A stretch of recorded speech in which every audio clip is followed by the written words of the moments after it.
KRS ಪಕ್ಷದ ವತಿಯಿಂದ ವಿವಿಧ ಬೇಡಿಕೆಗಾಗಿ ಚಳ್ಳಕೆರೆ ತಾಲೂಕು ಕಚೇರಿ ಮುಂದೆ ಪ್ರತಿಭಟನೆ ಹಮ್ಮಿಕೊಳ್ಳಲಾಯಿತು. ನಂತರ ತಹಶೀಲ್ದಾರ್ ಅವರಿಗೆ ಮನವಿಯನ್ನು ಸಲ್ಲಿಸಲಾಯಿತು. ಚಳ್ಳಕೆರೆ ತಾಲೂಕಿನಲ್ಲಿ ಎಲ್ಲ ಶಾಲಾ ಕಾಲೇಜುಗಳು ಉತ್ತಮವಾದಂಥ ಶಿಕ್ಷಣ ನೀಡಲೇಬೇಕು. ಚಳ್ಳಕೆರೆ ತಾಲೂಕಿನ ಎಲ್ಲ ರೈತರಿಗೆ ಅನುಕೂಲದ ವಾತಾವರಣ ನಿರ್ಮಾಣ ಮಾಡಲೇಬೇಕು.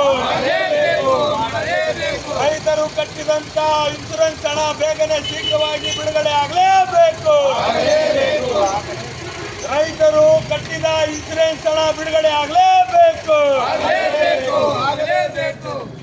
ಬೆಳೆರಿ ಆಗಲೇಬೇಕು. ರೈತರು ಬೆಳೆದ ಬೆಳೆಗೆ ಬೆಂಬಲ ಬೆಲೆ ನೀಡಲೇಬೇಕು. ರೈತರು ಬೆಳೆದ ಬೆಳೆಗೆ ಬೆಂಬಲ ಬೆಲೆ ನೀಡಲೇಬೇಕು. ತಾಲೂಕಿನಲ್ಲಿ ಅಕ್ರಮ ಮದ್ಯ ಮಾರಾಟ ನಿಲ್ಲಲೇಬೇಕು.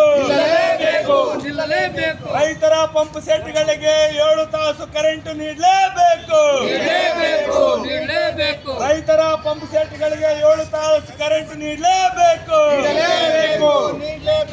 ಎಲ್ಲಾ ಬೆಳೆಗೆ ಫಸಲ್ ಬಿಮಾ ಯೋಜನೆ ಜಾರಿ ಮಾಡಲೇಬೇಕು. ಎಲ್ಲಾ ಬೆಳೆಗೆ ಫಸಲ್ ಬಿಮಾ ಯೋಜನೆ ಜಾರಿ ಮಾಡಲೇಬೇಕು. ರೈತರ ಬೆಳೆಗಳಿಗೆ ನಷ್ಟ ಸರ್ಕಾರದ ವತಿಯಿಂದ ಬೆಳೆ ಹಾನಿ ಪರಿಹಾರ ನೀಡಲೇಬೇಕು. ಭದ್ರಾ ಮೇಲ್ದಂಡೆ ಕಾಮಗಾರಿ ಶೀಘ್ರವಾಗಿ ಆರಂಭ ಮಾಡಲೇಬೇಕು. ಭದ್ರಾ ಮೇಲ್ದಂಡೆ ಕಾಮಗಾರಿ ಯೋಜನೆ ಬೇಗ ಆರಂಭ ಮಾಡಲೇಬೇಕು. ಕೃಷಿ ಇಲಾಖೆಯಲ್ಲಿ ರೈತರಿಗೆ ಸಿಗುವ ಬಿತ್ತನೆ ಬೀಜ ಗೊಬ್ಬರ ಉಪಕರಣಗಳು ಎಲ್ಲ ರೈತರಿಗೆ ದೊರೆಯಲೇಬೇಕು. ಎಲ್ಲ ಶಾಲೆ ಕಾಲೇಜುಗಳಿಗೆ ವಿದ್ಯಾರ್ಥಿಗಳಿಗೆ ಉತ್ತಮವಾದಂತ ಬಸ್ ಸಂಪರ್ಕ ವ್ಯವಸ್ಥೆ ಆಗಲೇಬೇಕು. ಎಲ್ಲ ಗ್ರಾಮ ಪಂಚಾಯತಿಗಳಲ್ಲಿ ನಡೆಯುವಂತಹ ಅಕ್ರಮ ಭ್ರಷ್ಟಾಚಾರ ದಬ್ಬಾಳಿಕೆ ದೌರ್ಜನ್ಯಗಳು ನಿಲ್ಲಲೇಬೇಕು. ಎಲ್ಲ ಗ್ರಾಮ ಪಂಚಾಯತಿಯಲ್ಲಿ ಅಧಿಕಾರಿಗಳು ಕರ್ತವ್ಯ ಲೋಪವನ್ನ ನಿಲ್ಲಿಸಲೇಬೇಕು. ಕರ್ನಾಟಕ ರಾಷ್ಟ್ರ ಸಮಿತಿ ಪಕ್ಷಕ್ಕೆ, ಕೆಆರ್ಎಸ್ ಪಕ್ಷಕ್ಕೆ, ಎಲ್ಲ ಅನ್ನದಾತ ಬಂಧುಗಳಿಗೆ, ಎಲ್ಲ ರೈತ ಬಾಂಧವರಿಗೆ ತಿಳಿದಿರುವಂತ ವಿಚಾರ. ಬಂಧುಗಳು, ಈಗ ನಾವು ಮುಖ್ಯವಾಗಿ ರೈತರ ವಿಷಯದಲ್ಲಿ ಕರ್ನಾಟಕ ರಾಷ್ಟ್ರ ಸಮಿತಿ ಪಕ್ಷ ಗ್ರಾಮೀಣ ಪ್ರದೇಶದ ಉದ್ಧಾರಕ್ಕಾಗಿ ಮುಖ್ಯ ಗುರಿ ಇಟ್ಕೊಂಡು ಹುಟ್ಟಿರುವಂಥ ಪಕ್ಷ. ಯಾಕೆ ಅಂತಂದರೆ ಇವತ್ತು ಭಾರತ ಎರಡಾಗಿದೆ. ಒಂದು ಶ್ರೀಮಂತ ಭಾರತ, ಇನ್ನೊಂದು ಬಡ ಭಾರತ. ಆ ರೀತಿ ಆಗಿದೆ. ಕಾರಣ ಇಷ್ಟೇ, ಒಂದು ಕಡೆ ಭ್ರಷ್ಟಾಚಾರದಿಂದ ಬಂಡವಾಳಶಾಹಿ, ಭ್ರಷ್ಟ ಅಧಿಕಾರಿಗಳು, ಭ್ರಷ್ಟ ರಾಜಕಾರಣಿಗಳು ಕಪ್ಪಣ್ಣನ್ನು ಮಾಡಿ ಹೊರದೇಶಕ್ಕೆ ಒಯ್ತಿದ್ದಾರೆ. ಅದರಿಂದಾಗಿ ಅದರ ಪ್ರತಿಫಲವಾಗಿ ಇವತ್ತು ಭಾರತ ದೇಶದ ಗ್ರಾಮೀಣ ಪ್ರದೇಶದಲ್ಲಿ ಬಡತನ ವಿಪರೀತವಾಗಿ ಬೆಳೀತಾ ಇದೆ. ಅವರ ಜೀವನ ನಿರ್ವಹಣೆ ಎಷ್ಟು ಮಟ್ಟಿಗೆ ಇದೆಯಪ್ಪ ಅಂತಂದರೆ, ಒಬ್ಬ ಸರ್ಕಾರದ ಬಡ್ಜೆಟ್ನಲ್ಲಿ ಹೇಳಿರೋದಿದು, ನಾನು ಹೇಳ್ತಾ ಇರೋದಲ್ಲ. ಒಬ್ಬ ಗ್ರಾಮೀಣ ಪ್ರದೇಶದಲ್ಲಿ ಹಳ್ಳಿಗಾಡಿನಲ್ಲಿ ಒಬ್ಬ ತಲಾ ಖರ್ಚು ಮಾಡ್ತಾ ಇರೋದು ಕೇವಲ 32 ರೂಪಾಯಿನಲ್ಲಿ ಖರ್ಚು ಮಾಡಿ ಆತ ಬದುಕ್ತಾ ಇದ್ದಾನೆ. ಪಟ್ಟಣದಲ್ಲಿ ಸರಾಸರಿ 400 ರೂಪಾಯಿಯನ್ನ ಖರ್ಚು ಮಾಡಿ ಬದುಕ್ತಾ ಇದ್ದಾರೆ. ಅದೇ ಒಬ್ಬ ಶಾಸಕ ಒಂದು ದಿವಸಕ್ಕೆ 12,000 ರೂಪಾಯಿನ ಖರ್ಚು ಮಾಡಿ ಬದುಕ್ತಿದ್ದಾನೆ. ಒಬ್ಬ ಸಂಸದ 20,000 ರೂಪಾಯಿ ಖರ್ಚು ಮಾಡಿ ಬದುಕ್ತಿದ್ದಾನೆ. ಒಬ್ಬ ಬಂಡವಾಳಶಾಹಿ ಕೋಟಿ ರೂಪಾಯಿನ ಖರ್ಚು ಮಾಡಿ ಅವನು ಮಜವನ್ನ ಮಾಡ್ತಿದ್ದಾನೆ.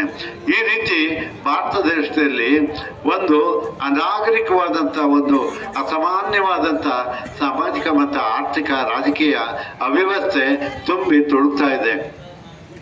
ಇದನ್ನ ಮನಗಂಡು ಮುಂದೆ ಸಮಾಜ ಒಂದು ರೀತಿ ಸುಸ್ಥಿರವಾಗಿ ಸರಿಯಾದ ನಡವಳಿಕೆಯಾಗಿ ಒಂದು ಸುಖಿ ಸಮಾಜ ನಿರ್ಮಾಣ ಮಾಡಬೇಕು ಅನ್ನೋದು ಮುಖ್ಯ ಗುರಿಯನ್ನು ಇಟ್ಕೊಂಡು ನಮ್ಮ ಕೆಆರ್ಎಸ್ ಪಕ್ಷ ಕೆಲಸ ಮಾಡ್ತಾ ಇದೆ. ಸಮಾನ ಅವಕಾಶಗಳು, ಸಮಾನ ಆರ್ಥಿಕತೆ, ಸಮಾನ ನ್ಯಾಯ, ಇದು ನಮ್ಮ ಮುಖ್ಯವಾದ ಗುರಿಯಾಗಿದೆ. ಆ ಕಾರಣದಿಂದಾಗಿ ನಾವು ಕಳೆದ ವರ್ಷದಿಂದ ರೈತ ಚೈತನ್ಯ ಯಾತ್ರೆ ಅಂತ ಅಂದ್ಬಿಟ್ಟು ಮಾಡ್ಕೊಂಡು ಬರ್ತಾ ಇದ್ದೀವಿ. ಕೋಲಾರ ಜಿಲ್ಲೆಯಲ್ಲಿ ಕಳೆದ ವರ್ಷ ಇದೇ ತಿಂಗಳು ಹೇಳಿದಾರಂತ. ಈಗ ಸಾಗುವಳಿ ಚೀಟಿ ಏನಾಗಿದೆ ಹೇಳ್ತೀನಿ ಕೇಳಿ ನಿಮಗೆ. ಅದು 3 ಥರ ಇದೆ ಸಾಗುವಳಿ ಚೀಟಿಗೆ ಅರ್ಜಿ ಹಾಕಿರೋದು. 50, 53 ಅಂತ ಅರ್ಜಿ. 53 ಅಂದರೆ 99ರಲ್ಲಿ ಮತ್ತೆ 2000 ಇಸ್ವಿಯಲ್ಲಿ ಅರ್ಜಿಗಳು ಯಾರು ಕೊಟ್ಟಿದ್ದಾರೋ ಅದು 53 ಅಂತ ಅರ್ಜಿಗಳು. 57 ಅರ್ಜಿ ಅಂದರೆ ಈಗ ಮೊನ್ನೆ 16-17ರಿಂದ ಏನು ಅರ್ಜಿ ಹಾಕಿದ್ದಾರೋ ಅದು 57 ಅರ್ಜಿಗಳು ಅಂತೇಳಿ. 53 ಅರ್ಜಿಗಳು ನಮ್ಮಲ್ಲಿರೋ ಆಲ್ಮೋಸ್ಟ್ ಆಲ್ ಎಲ್ಲವೂ ವಜಾ ಆಗಿದ್ದಾವೆ. ವಜಾ ಅಂದರೆ ಮುಂಚೆನೇ ಅದನ್ನು ವಿಲೆ ಮಾಡಿದ್ದಾರೆ. 36 ಜನ ಮಾತ್ರ ಎಲಿಜಿಬಲ್ ಇದ್ದಾರೆ, ಅವರಿಗೆ ನಾವು ಕಮಿಟಿಯಲ್ಲಿ ತಗೊಂಡಿದ್ದೀವಿ. 57 ಅರ್ಜಿಗಳದ್ದು ಏನಿದೆ ಅದನ್ನು ಹೇಳ್ತೀನಿ ಕೇಳಿ. ಸುಪ್ರೀಂ ಕೋರ್ಟ್ ಆದೇಶದ ಪ್ರಕಾರ ಆ ಊರಲ್ಲಿರೋ ಜಾನುವಾರುಗಳು ಎಷ್ಟಿದಾವೋ ಆ ಜಾನುವಾರುಗಳಿಗೆ ಮೀಸಲಿಟ್ಟು ಜಮೀನು ಉಳಿದಿದ್ರೆ ಮಾತ್ರ ಅವ್ರಿಗೆ ಕೊಡಬೇಕು ಅಂತ ಅವಕಾಶ ಇದೆ. ಆ ಯಾವುದೇ ಹಳ್ಳಿಗೆ ಹೋದ್ರೂ ಜಾನುವಾರುಗಳಿಗೆ ತಕ್ಕಂಗೆ ಜಮೀನಿಲ್ಲ. ಅದು 100 ಜಾನುವಾರು ಇತ್ತು ಅಂದರೆ 30 ಎಕರೆ ಜಮೀನು ಇಡಬೇಕು ಅಂತಿದೆ ಸರ್ಕಾರಿ ಆದೇಶ, ಸುಪ್ರೀಂ ಕೋರ್ಟ್ ಆದೇಶ. ಹಂಗೆ 1000 ಜಾನುವಾರುಗಳಿತ್ತು ಅಂದರೆ 300 ಎಕರೆ ಗೊಂಬಳ ಇರಲೇಬೇಕಲ್ಲಿ. ಸಾಗುವಳಿ ಮಾಡ್ತಿದ್ದಾರೆ ಇಲ್ಲ ಅಂತ ಹೇಳಲ್ಲ ನಾನು, ಬಟ್ ಅಲ್ಲಿ ಏನಾಗುತ್ತೆ ಅಂದರೆ ಕಾನೂನು ತೊಡಕು ಈ ಥರ ಇದೆ. ಇದಕ್ಕೆ ಮಿನಿಸ್ಟ್ರಿಗೂ ಗಮನಕ್ಕೆ ತಂದಿದ್ದೀವಿ ನಾವು. ಅದನ್ನು ನೋಡೋಣ ಏನು ಹೇಳ್ತಾರೆ ಅಂತ. ಮುಂದೆ ಏನು ಕಾನೂನಲ್ಲಿ ಮಾರ್ಪಾಡು ಏನಾದ್ರು ಆದರೆ ಮುಂದೆ ಅದ್ರ ಬಗ್ಗೆ ಕ್ರಮ ಕೈಗೊಳ್ತೀವಿ.